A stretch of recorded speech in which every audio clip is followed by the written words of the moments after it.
fascia laterale, gioco, attenzione, colpo di testa del Dambo, palla che esce. C'è la Graziano Vaccari che è là. Eh sì. Proprio rimessa in gioco. Beh, calcio. In gioco, il calcio, porta. Il stile palla, è sempre stesso. Attenzione, Peter Tosi cerca di smistare, Zinetti finta. Pallone intercettato a metà campo. Si cerca di cambiare il gioco dall'altra parte. Tunnel del Dambo, attenzione, Natali recupera palla, imposta l'azione per Ferruccio, Ciodi, niente. Retropassaggi giudizi. Quanti che ne abbiamo visti di questi retropassaggi? Sì, gli era proibiti però una volta. Lungo lancio. Beh, che musichetta. Ma fatta apposta questa canzone qua. Cioè, è che arriva Ragna anche con la bicicletta. Massachusetts. Massachusetts. Sì. Direi che predominanza dei bianchi in questo momento, in questa prima fase della partita.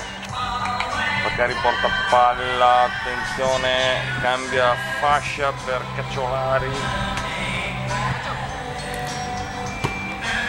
Così lascia fittare per Martini, in controllo forse con il braccio, attenzione, palla dentro, no. Tunnel. Tosi sbaglia. Tosi sbaglia ancora.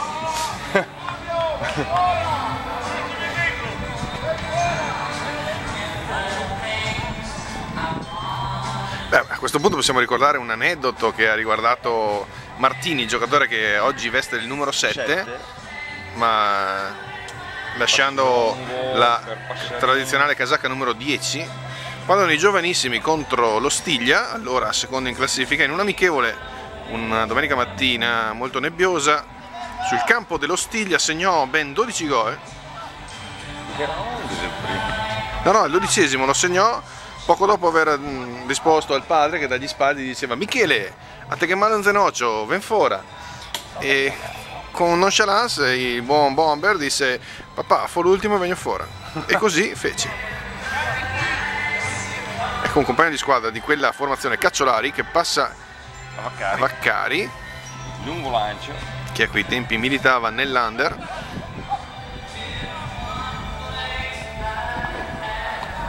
Questo invece è Passilongo, nipote del grande Nello Passilongo, che allenò tantissimi giovani qui nella Sanguinetto degli anni 80, 70 e 80, gente che ancora oggi si fa rispettare al bar. Ecco anche Peter, un altro compagno di squadra sempre di Cacciolari, della formazione di Minoboro, che passa al mega bomber Michele Martini, che per la prima volta in vita sua viene anticipato. In fondo gli fa neanche un quarto d'ora.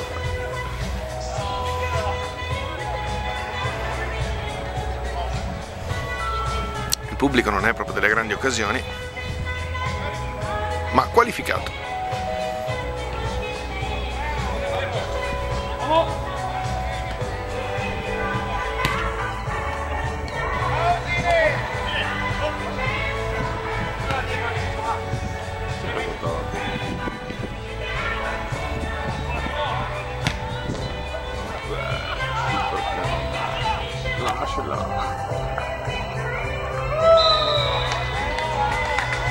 Un grande marcatore, Paolo Tosi,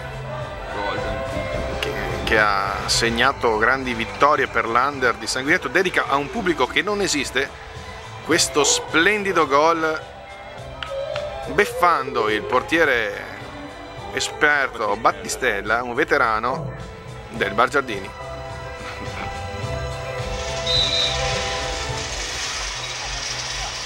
Vediamo un rassegnato Federico Lucchini che passa un retropassaggio, ma Zinetti in netto fuorigioco. Michele Martini, l'eccessiva velocità causa queste incomprensioni tra i giocatori. Era già in posizione da gol. Interrompo Michele, vorrei fare un appunto di gioco un po' come Inzaghi, proprio sul filo del fuorigioco, e spesso commettono determinati errori i guardialini. Ah, ho capito. quindi era buono. Era da attribuire a un errore del guardalinea che sostanzialmente oggi non c'è. Questa è un'azione funambolica, velenosissimo, più di un cobra. In questa... Vedo l'arbitro un po' fiscale in questo, un po' guardia di finanza quasi. No, era da rifare? Si fa il movimento. Adesso che dà una stavolta il Cicero in tutti e 3/4 campo.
Attenzione, non va.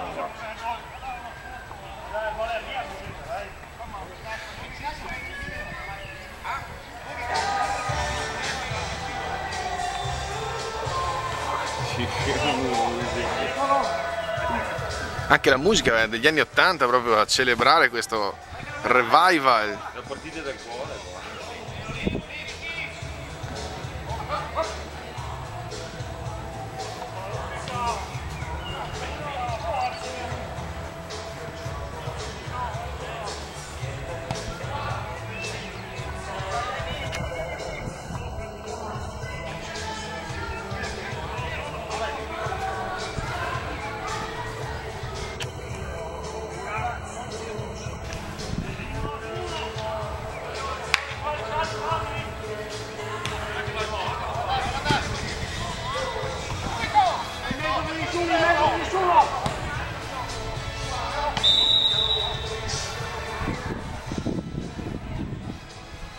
E lo fa.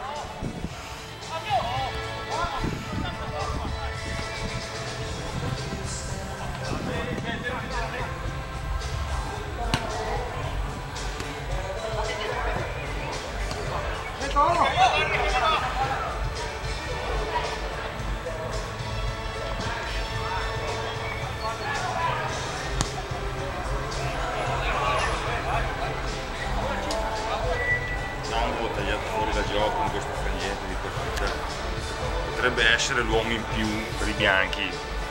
Si è rivelato molte volte l'uomo in più, ma non in questa circostanza, come il film. La mancanza di pubblico permette anche di ammirare queste sottolineature che arrivano dal campo, questi francesismi. Abbiamo un primo piano a Cacciolari che contrasta Passilongo, con stile passa a Zacchetti che però si fa superare a centrocampo, palla sulla destra, incursione centrale per il numero 14 di Julian Ross, che conosci chi è il 14? Questo è Federico.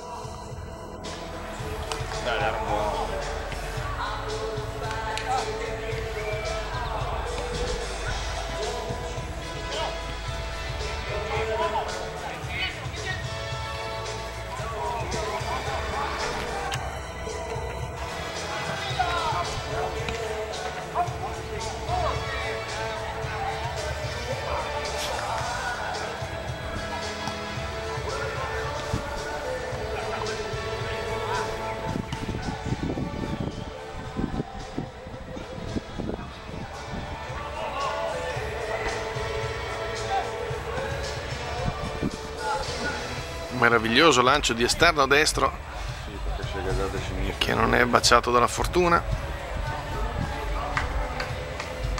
Sta maturando il gol di Martini, secondo me è solo questione di minuti. È nell'aria.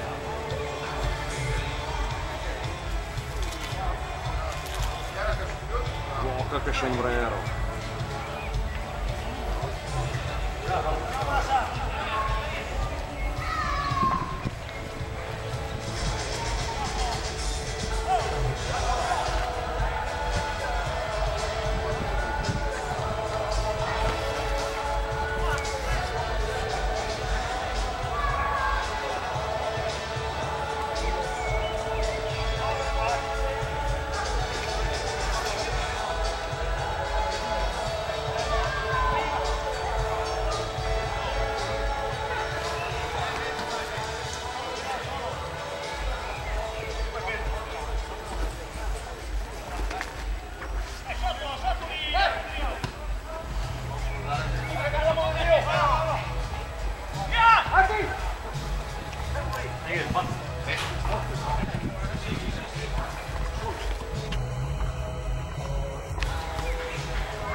Il grande gol di Zinetti.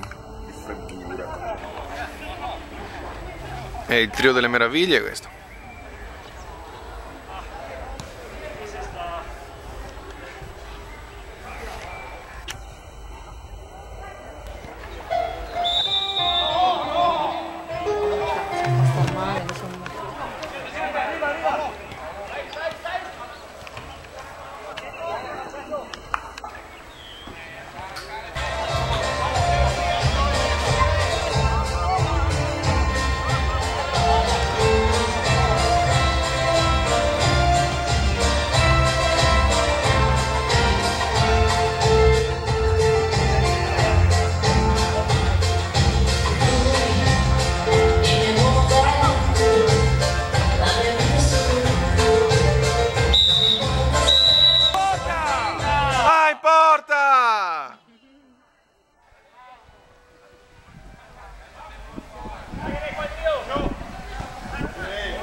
Adesso soffiò uno di quei che uno.